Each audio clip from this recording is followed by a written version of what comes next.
कढ़ी पकौड़ा। सोने चांदी की लड़ाई, प्रॉपर्टी की लड़ाई, रात को सोने की जगह की लड़ाई, ये सब तो आम बातें हैं, लेकिन इन सब के बीच एक ऐसी लड़ाई होती है जो सबसे ज्यादा इग्नोर की जाती है। खाने की लड़ाई। हाँ, वही लड़ाई जो सुबह से लेकर रात तक किसी न किसी घर में चलती रहती है। सुबह होते ही लड़ाई शुरू, आज पराठे बनेंगे या पोहा, मुझे तो ब्रेड बटर चाहिए।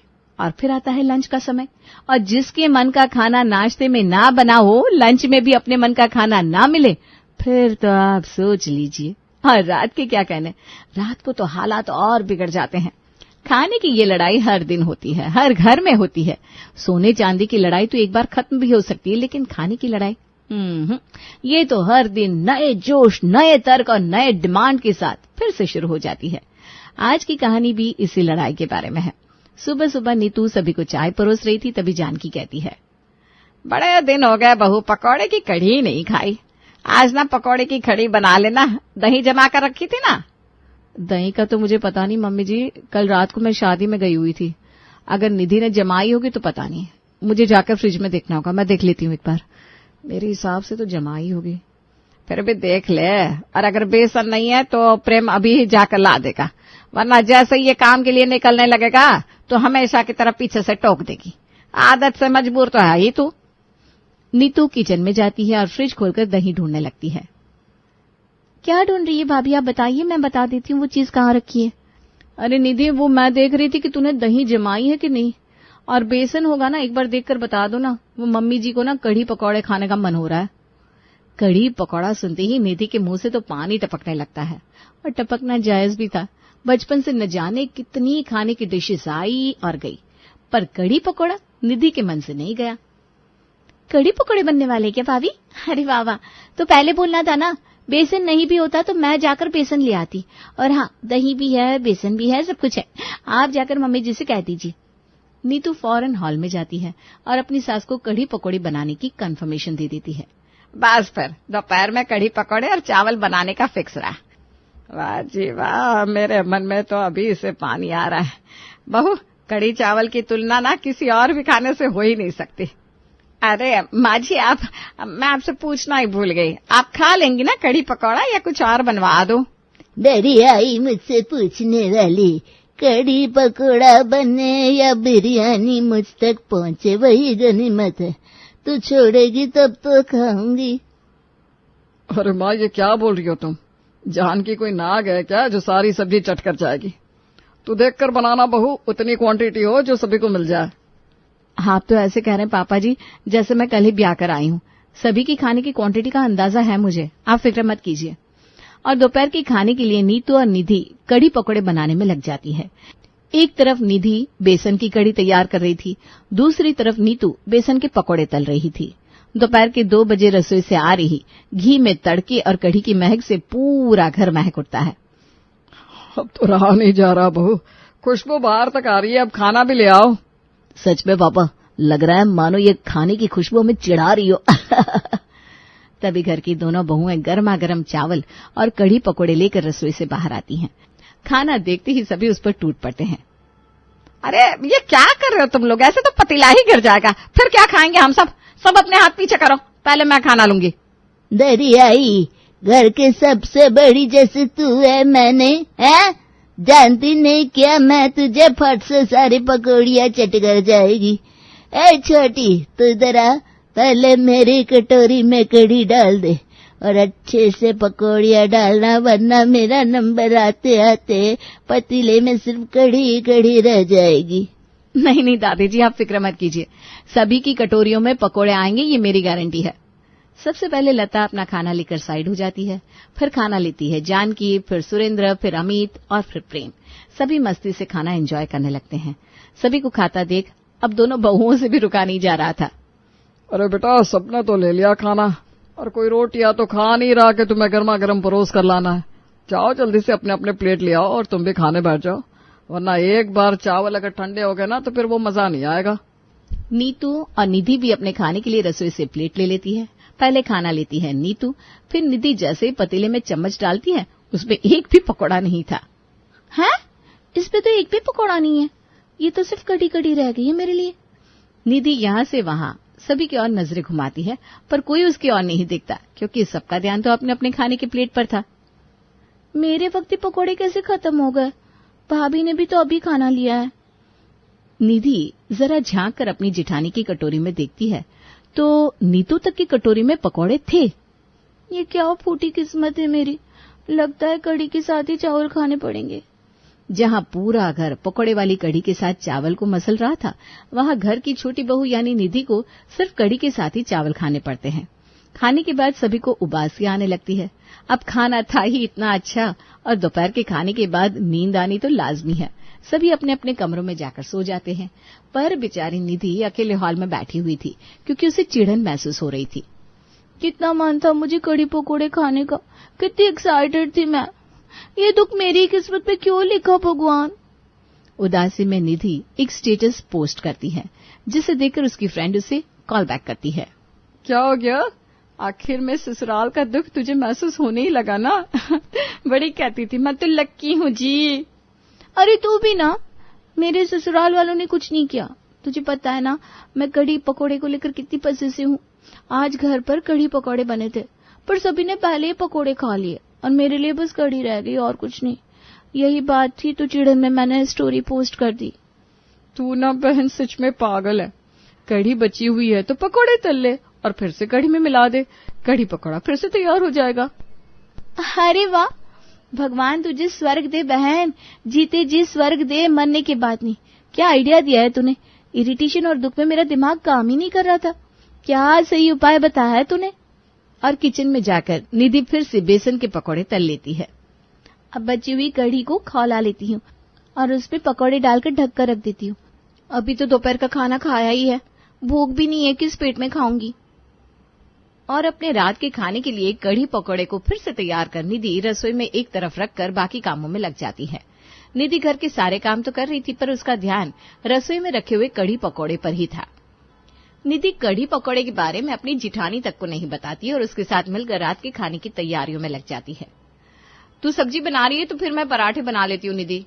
हाँ भाभी आप पराठे बना लो, वैसे भी अब खाने का वक्त हो ही गया है। अरे तो प्याज क्यों काट रही है? वो डिनर में आलू प्याज की सब्जी बना रही हूँ ना भाभी। आलू प्याज की सब्जी बना रही है? पर तू तो खुद प्याज खाती नहीं, कैसे करेगी डिनर?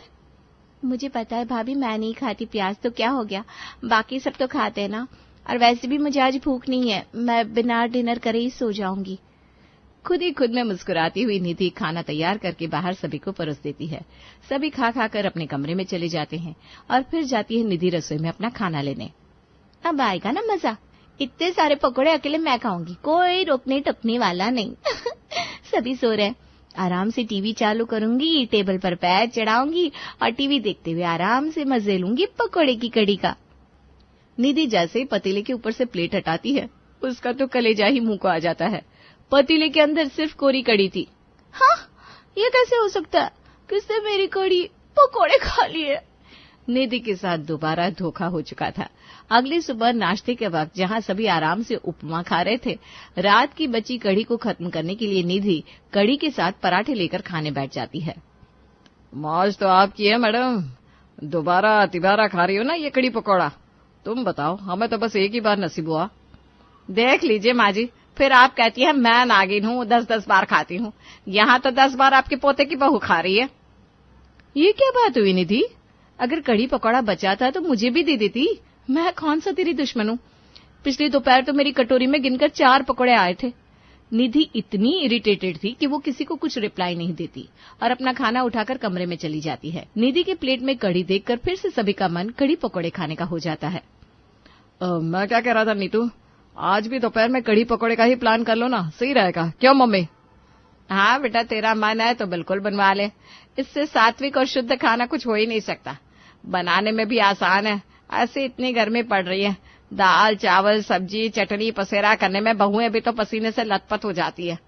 तू बस चावल और कढ़ी पकौड़ा बना ले बहू।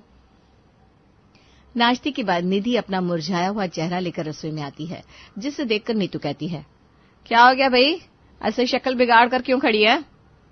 नाश्ते की बात बुरी लग गई क्या? अरे वो तो हम देवर भाभी तुझसे मस्ती मजाक कर रहे थे, वो सब भूल और खुश हो जा। दोपहर में फिर से कढ़ी पकौड़ा बनने वाला है। तेरी फेवरेट कढ़ी। अच्छे से पेट भरकर खाना, ठीक है। अगर खाने की कोई डिश आपको बहुत पसंद हो और वो आपके घर पर बने भी पर आपको न मिले तो आपको तो दुख होगा ही, गुस्सा भी आएगा। पर बेचारी निधि अपना गुस्सा निकाल भी नहीं पा रही थी, जिस कारण वो और बुरा महसूस कर रही थी। फिर निधि को दिखती है रोशनी की किरण। नीतू की बात सुनकर निधि के मन में फिर से उम्मीद जागती है। दोनों देवरानी जिठानी मिलकर फिर दोपहर में चावल के साथ कढ़ी पकौड़ा बनाती है। पिछले रोज की तरह घर की बड़ी बहू यानी कि नीतू अपने लिए पहले ही कटोरी भरकर पकौड़े छुपा कर रख लेती है।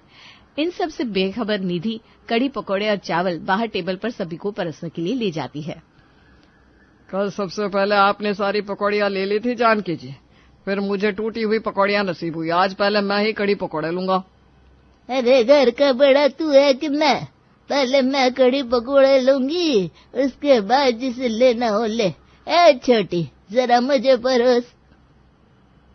काश कोई ये भी कह देता, छोटी बहू पहले तू खा ले। सबसे पहले लता कढ़ी पकौड़े लेती है, फिर सुरेंद्र अपनी कटोरी भर लेता है, फिर जानकी, फिर अमित और फिर प्रेम। फिर आती है दोनों बहुओं की बारी। कल वाली गलती आज नहीं कर सकती मैं।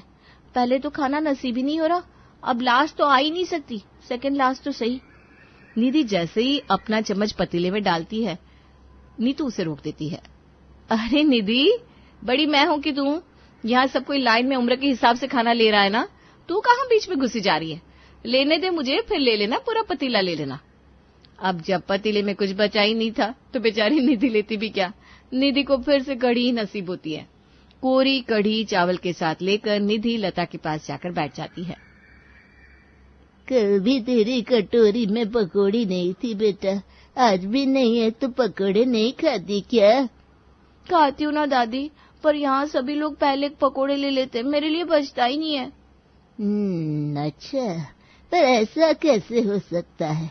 तेरे साथी नीतू ने भी खाना डाला है, उसकी कटोरी में तो पकौड़े हैं।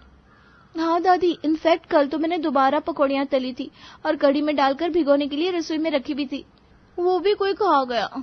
अब सामने से जाकर किसी से पूछूंगी तो सभी को लगेगा मैं उन पर इल्जाम लगा रही हूँ। पर आप ही बताइए, मैं भी तो इंसान हूँ ना, मेरा भी तो खाने का मन करता है।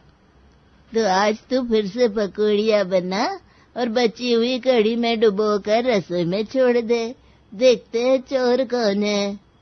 खाने के बाद जब सभी अपने कामों में लग जाते हैं, निधि फिर से पकौड़े तलती है और उन्हें गर्म कढ़ी में डुबोकर रसोई में ही छोड़ देती है। कुछ देर बाद रसोई में जाती है। जानकी और कटोरी भरकर कढ़ी पकौड़ा लेकर अपने कमरे में चली जाती है। देखा, मुझे पूरा विश्वास था इन सब के पीछे तेरी सास का ही हाथ है। ये तो चोरनी है ही एक नंबर की, और अलग से पेटू भी। जब इस घर में ब्याह कर आई थी तो गिनकर 18 पराठे बनवाती थी, जिसमें 12 तो अकेले ये खा जाती थी। खाने के टेबल पे भी पकौड़ों का घपला यही करती थी। लता और निधि छुपकर रसोई पर नजर रखे हुए थे कि तभी रसोई में जाता है प्रेम और एक कटोरी में कढ़ी भरकर पराठे के साथ अपने कमरे में ले जाता है। हे भगवान, सास तो चोर निकली है, यहाँ पति भी चोर है।